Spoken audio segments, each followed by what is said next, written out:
Hey guys, we are back in the cellar this week for barrel topping. Keeping your barrels full, it's pretty important to avoid oxidation. It's also a good time to check on your wines.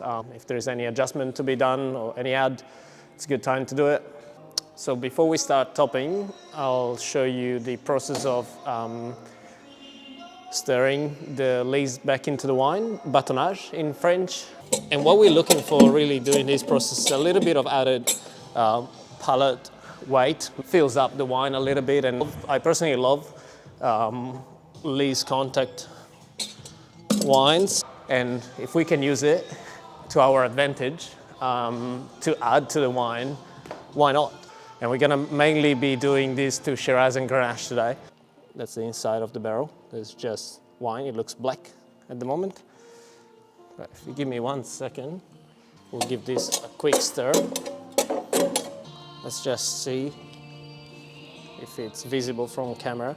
So you might be able to see at the moment, there's that sort of milky, shiny, that almost has like a purple color to it. Just wanted to show you the little tool that Damien built for this job. I'm also gonna show you how I injured myself doing this. The reason why a lot of the wines that we see around are usually racked very early and they age in barrels very clean is because in the presence of lees and sulfur, which is obviously added to the wine, it's very likely for sort of stinky or unpleasant compounds to form. All right, we're all set for the topping of the barrels. This is the hose we're gonna use. It's actually a garden hose with a little valve just over there. So we're literally gonna open up every single barrel and top it up with wine. The wine that we selected has been pumped into a pallet tank upstairs. I'm gonna show you in a second. The wine we're using for topping has been analyzed to make sure there's nothing wrong with it. Because obviously the last thing you wanna do is to put a microbially infected wine in every single barrel you've got. Let's see here. As you can see, the tank is now up there and it's connected all the way with multiple hoses to the barrels. So having the underground cellar with all the barrels on one level, we pretty much don't need to move anything. We don't grab them with a forklift, we don't use barrel racks. We just leave them in place, rotate them back to 12 o'clock, and then we just use gravity to feed the wine from upstairs all the way down. Yeah, it's a very natural way of doing it. So the process is really straightforward. There's not really much to show, but we're literally gonna open every single barrel, top it up, trying not to make a mess. And then Liam's gonna follow us, just closing the barrels, the bung goes in tight, and then we just sanitize or sterilize the top. As you can see, in our cellar, because of the stable temperature, the good humidity, evaporation rate down here, it's pretty low.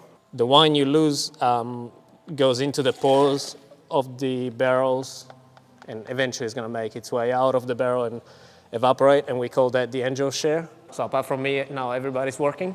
Usually one person opening the barrel, one person topping them, one person closing. So I'm the third person missing over there, obviously. Well, this is a process that will only take half a day, and then the barrels go back to sleep for another 2 months.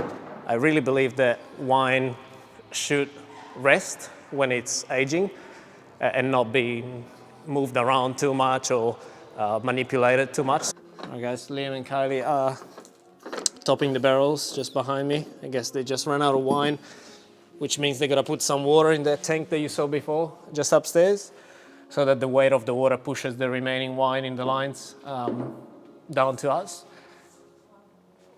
As they do that, I'm just doing a little sulfur add to this foudre. This sort of oval barrel is 3,000 liters, and this for the purists. This little bit of water in which I dissolved around 15 grams of sulfur for 3,000 liters This is actually the very first sulfur adjustment we have done to this wine after vintage, pretty much. So after putting the wine in here, and that's how little sulfur we use, and we just want to try to keep the wines as natural as possible. So by keeping your sulfur in check, your pH in check, you keep the wine pretty much safe, and that's how we want it. Since we every year take so many tons of fruit from the vineyard, from nature, I guess the best way we have to give back is to try and be respectful towards the process, towards the wine, and in the end make a wine that is delicious and it doesn't go down the drain or down the sink. Because if your wine is disgusting and it's faulty and nobody drinks it, that's a big waste. And then we can't really call ourselves sustainable, can we? So this, guys, is my favorite wine that we have down in the cellar. It's a single vineyard Grenache. You're definitely gonna hear more about it from me.